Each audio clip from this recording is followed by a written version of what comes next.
नमस्कार दोस्तों। सबसे पहले तो मैं आपको ये बताना चाहूंगा कि आप लोग जब भी अपनी आवाज उठाते हैं बहुत फर्क पड़ता है। व्हाट्सएप की प्राइवेसी पॉलिसी पर इतना हल्ला मचा कि व्हाट्सएप ने अपनी प्राइवेसी पॉलिसी को मई के महीने तक डिले कर दिया। तो जो फरवरी 8 की डेडलाइन थी अब वो नहीं रही। हालांकि पॉलिसी को बदला नहीं है या कैंसिल नहीं किया, लेकिन ये करना भी ये दिखाता है कि जब इतनी बड़ी संख्या में लोग व्हाट्सएप को क्रिटिसाइज करते हैं या छोड़ते हैं तो इतनी बड़ी बड़ी कंपनीज भी मजबूर हो जाती हैं कुछ ना कुछ एक्शन लेने पर। दूसरी बड़ी खबर यह है कि अर्नब गोस्वामी की एलिजिडली व्हाट्सएप चैट लीक हो गई है। इन चैट्स में कुछ घर की बातें, अर्नब की पर्सनल लाइफ की बातें, ये सब लीक नहीं हुआ है, बल्कि इन चैट्स में कुछ ऐसा है जो पूरे देश को कंसर्न करता है, पूरे देश को हिलाकर रख देगा। अगर ये किसी डेवलप्ड कंट्री में ऐसा लीक हुआ होता तो पूरे हफ्ते भर मीडिया में टॉप हेडलाइन चल रही होती है इसकी, लेकिन हमारे देश में मेन स्ट्रीम मीडिया ने इसे ना के बराबर कवरेज दी है। कितने टीवी न्यूज चैनलों में आपने इसके बारे में सुना है? ना के बराबर। क्यों है ऐसा?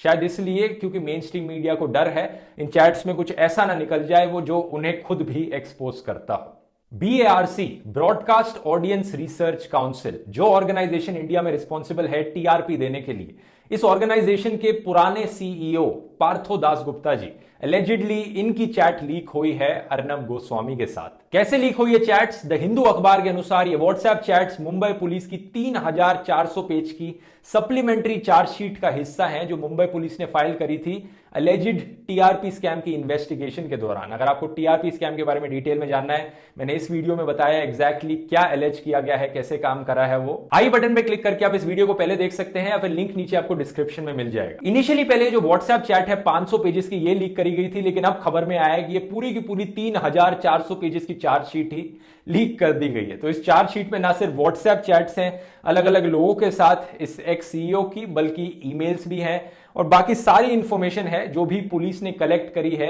अपनी चार्जशीट में लिखी है। अब एक सवाल यहां पर आप शायद मुझसे पूछोगे कि मैंने पिछले वीडियो में कहा था व्हाट्सएप चैट तो एंड टू एंड एन्क्रिप्टेड होती है, तो कैसे लीक हो सकती है? अब याद रखिए, मैंने कहा था एंड टू एंड एन्क्रिप्टेड होती है। मतलब क्या है इसका?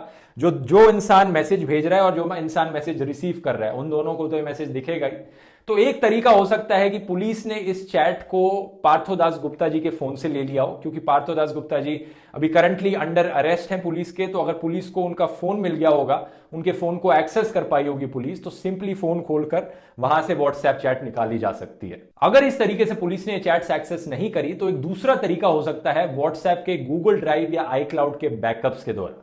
याद होगा आपको, मैंने दीपिका पाडुकोन वाले वीडियो में बताया था कि अगर आप व्हाट्सएप चैट्स का बैकअप लेते हैं गूगल ड्राइव या iCloud पर, तो वो backup end to end encrypted नहीं होता, उसे आसानी से हैक किया जा सकता है। तो अगर पार्थो दास गुप्ता जी ने ये किया था अपनी व्हाट्सएप चैट के साथ, तो पुलिस आसानी से उसे एक्सेस कर सकती है। तो चांसेस बड़े हाई हैं कि मुंबई पुलिस ने इन दोनों में से ही एक तरीका इस्तेमाल किया होगा इन व्हाट्सएप चैट्स को एक्सेस करने के लिए।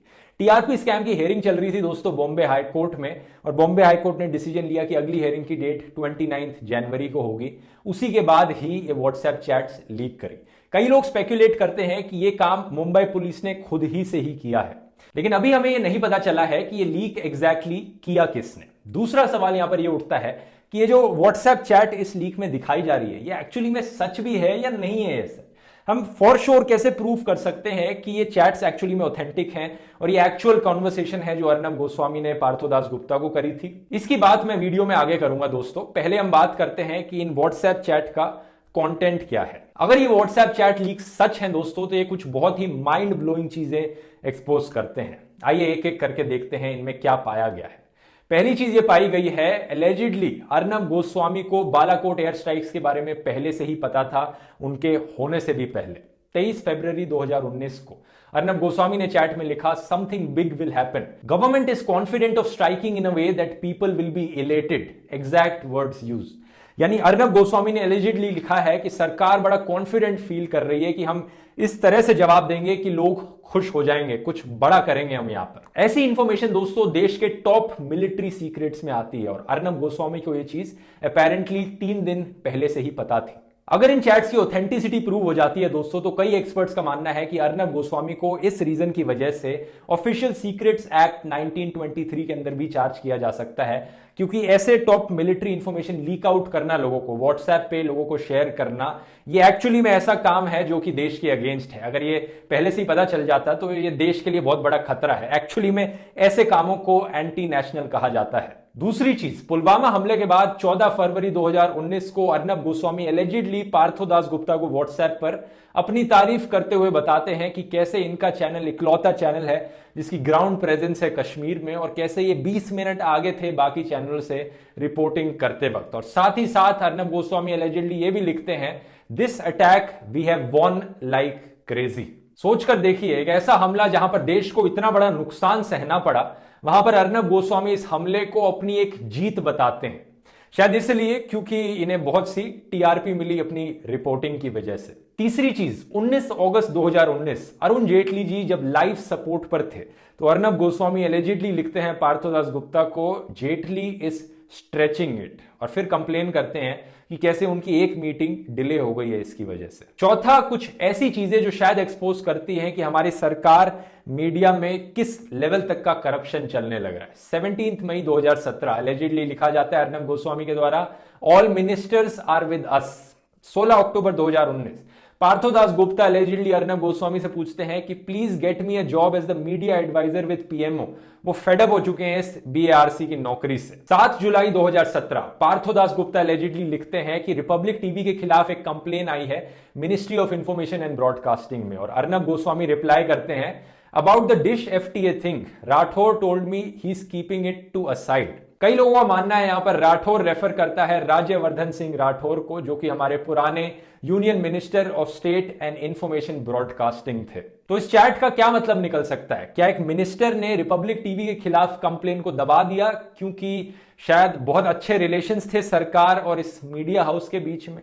कई लोग ये एलेज करते हैं यहां पर। इसके बाद जब स्मृति ईरानी जी नई आईएनबी मिनिस्टर बनी थी तो उसका भी रेफरेंस किया गया है चैट में कि कैसे स्मृति ईरानी को यहां पर इनवाइट किया जाए। अगली चीज, अर्नब गोस्वामी को आर्टिकल 370 हटाने के डिसीजन के बारे में भी पहले ही पता चल गया था एलिजिडली, क्योंकि व्हाट्सएप चैट्स दिखाती हैं कि कैसे 2019 में अर्नब लिखते हैं एलिजिडली कि इन्होंने अपने 50 crew members Jammu and Kashmir में भेज दिए हैं 3 अगस्त को, 2 दिन पहले जब ये मेजर अनाउंसमेंट करी गई थी। चैट्स ये भी इशारा करती हैं कि अर्नब गोस्वामी 2 दिन पहले allegedly national security advisor Ajit Doval से मिले थे आर्टिकल 370 के हटने से पहले, तो इन्हें पहले से ही इसकी खबर हो गई थी। इसके अलावा ये चैट्स ये भी दिखाती हैं कि अर्नब गोस्वामी ने बाकी जर्नलिस्ट के लिए किस तरह के शब्दों का इस्तेमाल किया।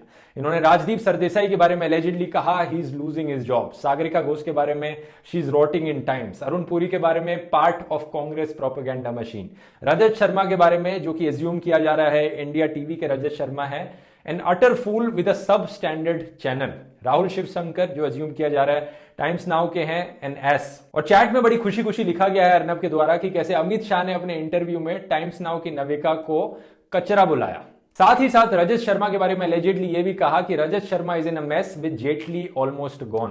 तो जैसा मैंने कहा, अगर ये चैट सच प्रूव हो जाते हैं तो यहां पर सिर्फ अर्नब गोस्वामी के लिए मुसीबत नहीं है, बल्कि ये बाकी सारे गोदी मीडिया के चैनल्स, इन सब के कनेक्शंस एक्सपोज हो जाते हैं कि कैसे ये सरकार के इशारों पर नाचते हैं। और सरकार छोड़िए दोस्तों, ये स्कैंडल शायद जुडिशरी के इंडिपेंडेंस पर भी सवाल खड़े कर सकता है, क्योंकि एटलीस्ट 2 बार मेंशन किया गया है जुडिशरी का इन चैट्स में। एलिजिडली एक बार कहा गया बाय द जज, एक दूसरी बार कहा गया, लाइन में मैं कोट कर रहा हूं, होप द जज is not the one who can be bought by India today.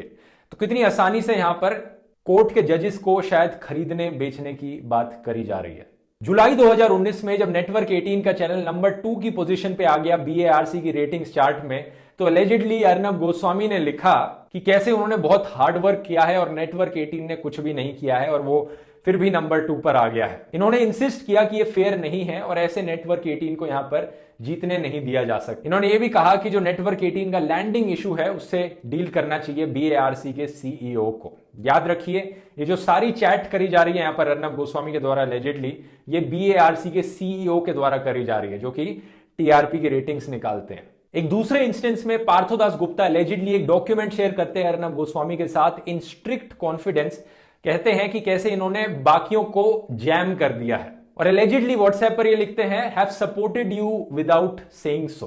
अब एक सवाल शायद आपके मन में यहां पर उठे कि अगर ये चैट सच है तो बीएआरसी का सीईओ एक जर्नलिस्ट के इतने सपोर्ट में क्यों रहेगा? इसका आंसर भी शायद दोस्तों इन व्हाट्सएप चैट्स में ही लाया करता है। मई 5, 2017 को चैट्स में एलिजिडली अर्नब गोस्वामी दास गुप्ता जी को कहते हैं रिपब्लिक टीवी की लॉन्च से पहले Had you not met me in Delhi, I would be languishing in NDTV. Can never say thanks enough. लेकिन कई लोगों का यह भी मानना है कि सिर्फ फ्रेंडशिप रीजन नहीं हो सकता कि पार्थोदास गुप्ता अर्नब गोस्वामी को इतना फेवर क्यों करते थे। कई लोग कहते हैं कि ये इसलिए भी था क्योंकि अर्नब गोस्वामी का बहुत इन्फ्लुएंस था सरकार के अंदर, प्राइम मिनिस्टर्स ऑफिस के अंदर तक। जैसा कि हमने पिछले एग्जाम्पल्स में देखा कि कैसे अर्नब गोस्वामी को सारे latest updates, top military information पहले ही पता थी, और कैसे पार्थोदास गुप्ता ने रिक्वेस्ट करी थी अर्नब गोस्वामी से कि वो उन्हें नौकरी दिला दें पीएमओ के मीडिया एडवाइजर के तौर पे। अलेजिड टीआरपी स्कैम से रिलेटेड एक और भी चीज है इन चैट लीक्स में। 2018 में एक डिस्कशन चल रही थी telecom regulatory authority of India TRAI और INB मिनिस्ट्री के बीच में कि ऐसा प्रपोजल बनाया जाए कि जो DTH ऑपरेटर्स हैं वो एक चिप इंस्टॉल कर दें सेट टॉप बॉक्सेस में लोगों के घरों में जाकर, जिसे इस्तेमाल किया जा सके लोगों का वॉच टाइम बिहेवियर जानने के लिए कि कौन सा चैनल कितनी देर के लिए देखा जा रहा है, और ये सारा डेटा ऑटोमेटिकली कलेक्ट किया जा सके। तो सिस्टम को कैसे इंप्रूव किया जा सके टीआरपी मेजर करने के लिए। चैट्स में दास गुप्ता अर्नब गोस्वामी को एलिजिडली कहते हैं कि वो अपने इन्फ्लुएंस का इस्तेमाल करें और रूलिंग पार्टी के लीडर्स को कहें कि ये जो नया प्रपोजल लाया जा रहा है इसे हटा दें। अर्नब एलिजिडली दास गुप्ता से कहते हैं कि वो उन्हें 3 पॉइंट्स दें जिससे कि वो किसी AS नाम के बंदे को जाकर कन्विंस कर सकें कि ये डिजिटलाइजेशन अच्छी चीज नहीं होगी पॉलिटिकली। और ये AS नाम का बंदा यहां पर कौन है, इस पर काफी स्पेकुलेट कर रहे हैं लोग। तो ये एक ओवरव्यू था दोस्तों कि इन व्हाट्सएप चैट के लीक्स में क्या क्या चीजें एक्सपोज होती हैं। अब यहां पर सबसे बड़ा सवाल ये उठता है कि क्या ये व्हाट्सएप चैट्स एक्चुअली में असली हैं या ये फिर किसी ने एक्चुअली टाइप करके लिख दिए हैं अर्नब गोस्वामी को फंसाने के लिए। इसका सही आंसर है दोस्तों अभी तक हमें फॉर श्योर तो नहीं पता, लेकिन कुछ चीजें जरूर हैं जो इस चैट में वेरीफाई करी जा सकती हैं। चैट में जो लिखा गया है उसमें डेट और टाइम स्टैंप है, एग्जैक्ट कौन सी डेट को चैट में कौन सा मैसेज लिखा गया था और कितने टाइम पर लिखा गया था। अगर आप चैट में लिखे गए मैसेजेस को रियल लाइफ इंसिडेंट से कंपेयर करोगे तो, जैसे मैंने आर्टिकल 370 के हटाने की बात करी थी या पुलवामा की बात करी थी या अरुण जेटली जी के लाइफ सपोर्ट पे होने की बात करी थी, अगर आप चैट में लिखे गए डेट और टाइम को मैच करोगे जब असली में ये इवेंट्स हुए थे, तो आप बड़े हैरान हो जाओगे देखकर कि कैसे ये सारे चैट के मैसेजेस एक्यूरेटली मैच करते हैं रियल लाइफ इवेंट्स को। ऐसा ही एक इंटरेस्टिंग इंसिडेंट ये भी है दोस्तों कि एक पॉइंट ऑफ टाइम पे अर्नब गोस्वामी ने व्हाट्सएप चैट में पार्थोदास गुप्ता को एक स्पीच लिखकर दी थी, exact word by word speech लिखकर दी थी, और जो स्पीच उन्होंने एक्चुअली में जाकर दी एक इवेंट में वो exact word to word match करती है उस स्पीच को जो अर्नब गोस्वामी ने चैट में लिखी थी, और उस स्पीच का यूट्यूब लिंक भी आपको बड़ी आसानी से मिल जाएगा। तो अभी तक जितनी भी चीजें इस व्हाट्सएप चैट में मेंशन करी गई हैं, अगर आप एक एक आइटम को निकालकर, चैट मैसेज को निकालकर रियल लाइफ इवेंट से मैच करने की कोशिश करोगे तो अभी तक सब कुछ 100% मैच करता है, जितनी भी चीजें मैंने देखी हैं यहां पर। अब होने को यह जरूर हो सकता है कि किसी एक इंसान ने यहां पर बैठ के 500 पेज की स्क्रिप्ट लिखी हो, एक एक इवेंट को जाकर कंपेयर किया हो, मैसेज में लिखा हो ये डेट ये टाइम सही फिट बैठ रहा है, कोई लिखने बैठ गया हो और महीनों तक लिखते रहा हो ताकि एक फेक व्हाट्सएप चैट बनाई जा सके। लेकिन थोड़ा लॉजिकली सोचकर देखिए, क्या यह सेंस बनाता है? कोई इंसान 500 पेजेस की व्हाट्सएप चैट फेक कर सकता है और हर एक डेट और टाइम बिल्कुल एग्जैक्ट मैच करता हो? अनरियलिस्टिक लगता है मुझे। तो यहां पर आपको क्या लगता है दोस्तों, क्या ये व्हाट्सएप चैट सच है या नहीं है? और अगर है तो आपको क्या लगता है अर्नब गोस्वामी पर इसका क्या असर पड़ेगा इसके लीक होने पर?